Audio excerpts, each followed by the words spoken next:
That's what I'm meant to be doing. Unique. There's a new Unique video. There we go. Unique calls out Andrew Schultz for being a hater. New clip from Unique. Let's react to this one. Brendan Schaub calls out Andrew Schultz for being a hater. Big up Unique. And as far as fight companions, that's mine and Rogan's thing. We're doing one on the 21st. And Rogan would never agree to put that on Paramount or anything. That's mine and Rogan's thing. Isn't it just Rogan's thing? That's mine and Rogan's thing. Is it?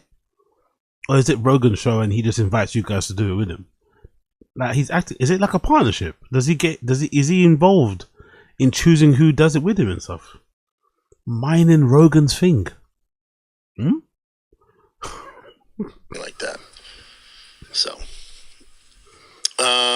Dmitry Gorbanov. Hey, Brendan, I've always wondered while you were in stand-up, have you ever been invited to do Kill Tony? I think I've done it 4 times. And what's your relationship with him? Love Tony. Also, after visiting Flagrant with Schultz, didn't like your shoes. Did it hurt your feelings? Yeah, love Tony. He's brilliant at what he does. He's the best roaster around. I was on Kill Tony before it was like what it is now. I was in the main room at the Comedy Store. I think I did in the belly room before too. So it's cool to see what they've become. It's kind of insane, isn't it? Why he was a guest on that show as well. That's a show meant for like up and coming comedians, some of which have been at it for time, right?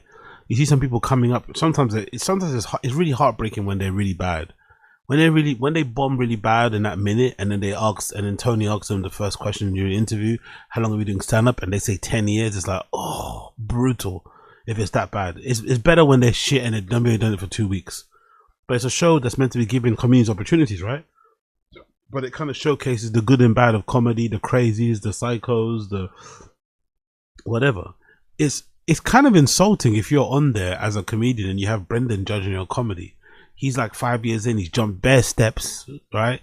He performs at the Comedy Store, he goes on tour and all this stuff. He's jumped a lot of steps, but he's there because he's famous, sort of thing. That wouldn't really sit too well with you as an actor or whatever. It was a strange place to be for him, to be fair. Like, Tony, why do you invite him? But of course, clout, attention, all that shit. Love what they do. As far as I also gave him the nickname Golden Pony and helped them do he had a podcast before Kill Tony called the Golden Pony Hour, and I was behind that with him. So yeah, love Tony. Love to see him killing it. With Flagrant with Schultz, didn't like my shoes. No, that didn't hurt my feelings. It hurt my oh, you're saying the shoes I gave him? The whole experience, like me and Schultz go back, and he's been on Fire and the Kid. Wow, he's not happy about Schultz, isn't it? I didn't know this. There's a beef with Andrew Schultz. They don't speak or something. They did Flagrant and used my studio, and I was on it. And then when I went to New York, it was just a different vibe. That wasn't fun for me. But he knew that was that's not. Did he know that was coming? Wasn't that show done right after he went on right after the whole Annie Lederman thing happened? The whole Annie Lederman thing happened during the time he was promoting Gringo Pappy, right? No? Or am I bugging out? I think she exposed him during Gringo Pappy release or something like that. So when Brendan went on tour to do his like media tour interviews things, they had to ask him. Of course they had to ask him about it. They had to ask him about it. Like, they'd be dumb not to. It was the biggest elephant in the room. And I'm pretty sure during that interview, he says in the beginning, no, keep asking. It's all good. Like, you can say, ask me whatever you want type of thing. I'm pretty sure he said something like that. So now, many years later, he's like acting as if like it was never cool and he was upset about it. It's like, you didn't act like it, to be fair.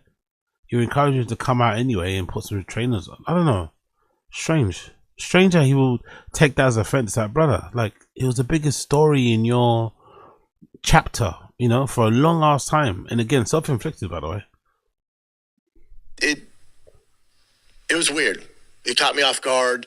They're kind of super mean, vindictive, really leaned in all the hate, which it caught me off guard. Wow. I wonder if he felt like that. I don't know, because again, you can't tell him how to feel. I wonder if he felt like that in the moment, or is he just saying it now to be a victim for sympathy points? Did he actually feel like that in the moment? Did he feel caught off guard? I could have swore they said something like, hey, we're going to talk about this thing with Annie. We have to talk. I'm sure I could have swore they said something like that. Like, do you want to talk about it? And he said, yeah, whatever. I'm sure they asked permission. They didn't even just like go straight into it. I'm sure. Maybe I'm misremembering it, but I think I remember Schultz saying something that was like we have to ask those questions. Like, our fans would hate us if we didn't. And he's like, yeah, don't worry, say whatever you want. None of that stuff ever hurts my feelings or surprises me. That bummed me out. But all good. Still love Schultz. Love Akash. It is what it is. What can you do, bud? You know? I don't even think about it, to be honest with you. But, yeah, that's... I don't even think about it. It gives us a detailed explanation as to how he felt, however many years ago that was, right? I don't even think about it. I don't really care. Then how do you remember every precise detail of what happened? And what pissed you off, what didn't piss you off? It's like, I don't think about it. Yeah, you do. Yeah, you do. Sucked. Jay, when is wifey back on the podcast? She was awesome. Is this my brother, Jay? So funny his name is Jay. And you should also get your brother on. Coming at you from Aurora, Colorado. Oh, Told you not move here in relation to you just happened. Shout out to Aurora. Like, again, these are the fans. Like Casual said, these are the real fans, you know. This fan's asking for Slow Joe to be back on the pod. Imagine how twisted you have to be on the head. Imagine how fucking twisted and chopped you must be in real life to wonder if a podcaster's wife can come with you to watch a game. Like, what? What the fuck are you talking about? You know? So it's a very funny game that they play. But I'm assuming most of it's to do with, you know, letting the man them get a sneak peek at the back and shit. But yeah. Weird. Town. Why have you come back on the podcast? I don't know. Love to have her back on. I thought she was good. Honestly, I thought that episode was going to eat dick. I thought fans were going to hate it, and surprisingly, it went all right. So, yeah, we'd love to have her back. Chris, Slow Joe's ghosting the TFATK. That's fucking crazy, bro, if it's true, no? Callan is ghosting Brenda for not bringing a gift. That is fucking hilarious. I love that. I fucking love that. No gift. No chair, no table. I fucking love it. questions. Was there anyone you fought that you truly didn't like at the time? No, never. Even the gym, just a guy you really wanted to put hands on? Never. Say their name too. We're paying for this. Yeah, no, never. Never fought a guy that I just absolutely hated or didn't like. He's a good guy, isn't it, Brendan? He's too much of a good guy. He's too much of a good guy. He's got a pure heart and a pure soul. I don't hate anybody. Like, people like him are worse, the bully types. The bully types that didn't act like they're the purest souls. I don't hate anybody. I wouldn't even hurt a fly. Brother, you murdered millions, if not billions, and you take great pleasure in it. Don't fucking lie to anybody. Fucking hell. Never. Yeah, I never had any of that issues. With all this stuff coming out about the elites and celebrities and stuff, what was the weirdest thing you witnessed during your time being around celebrities and Hollywood parties and stuff?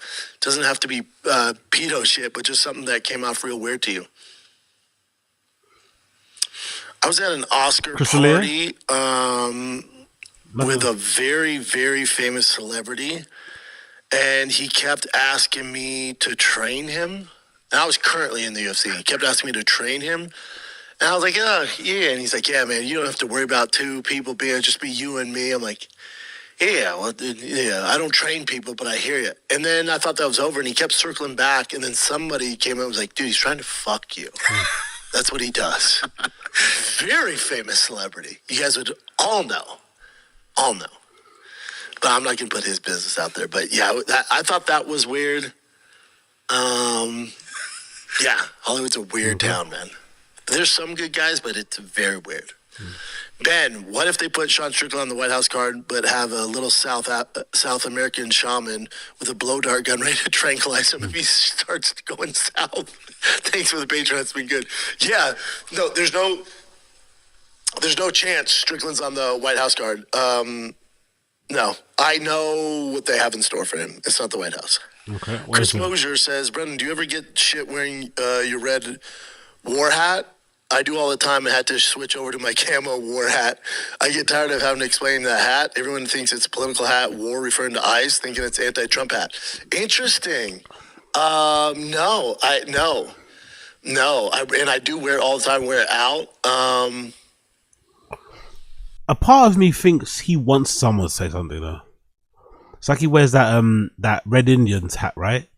With the logo that they don't use anymore. I think he actually does it on purpose. I think he wants someone to say something. I think he wants someone to say something so he could, like, publicly put the beats on him and show everybody what he would do to Nate Diaz. I actually think he secretly wants someone to fucking rip it, post it somewhere, so he can go fucking full frontal, you know? Pause. Full frontal is crazy. No, I've never thought about it till you brought it up. And maybe I'm getting some weird looks I just don't notice. Yeah, it is a red hat, which Trump can't own red hats. Get the fuck out of here. You're not Fred Durst. Remember when you wear a red Yankees hat? It's like, all right, you're a Fred Durst fan.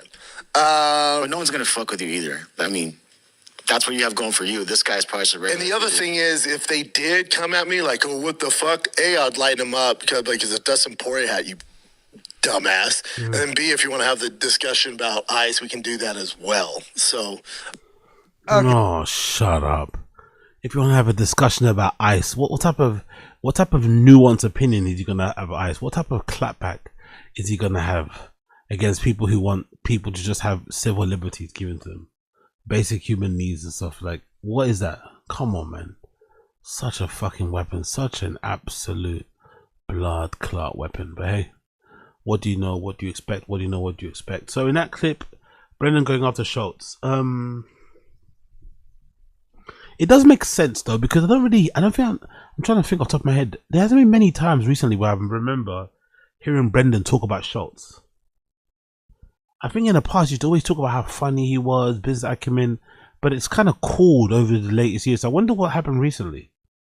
Cause I do feel like they don't talk. I feel like especially Brendan, he doesn't talk about Schultz as much. Because before, he used to always compliment his work ethic and how much money he makes and the big size of the tour and all this sort of shit and the toys for the kids.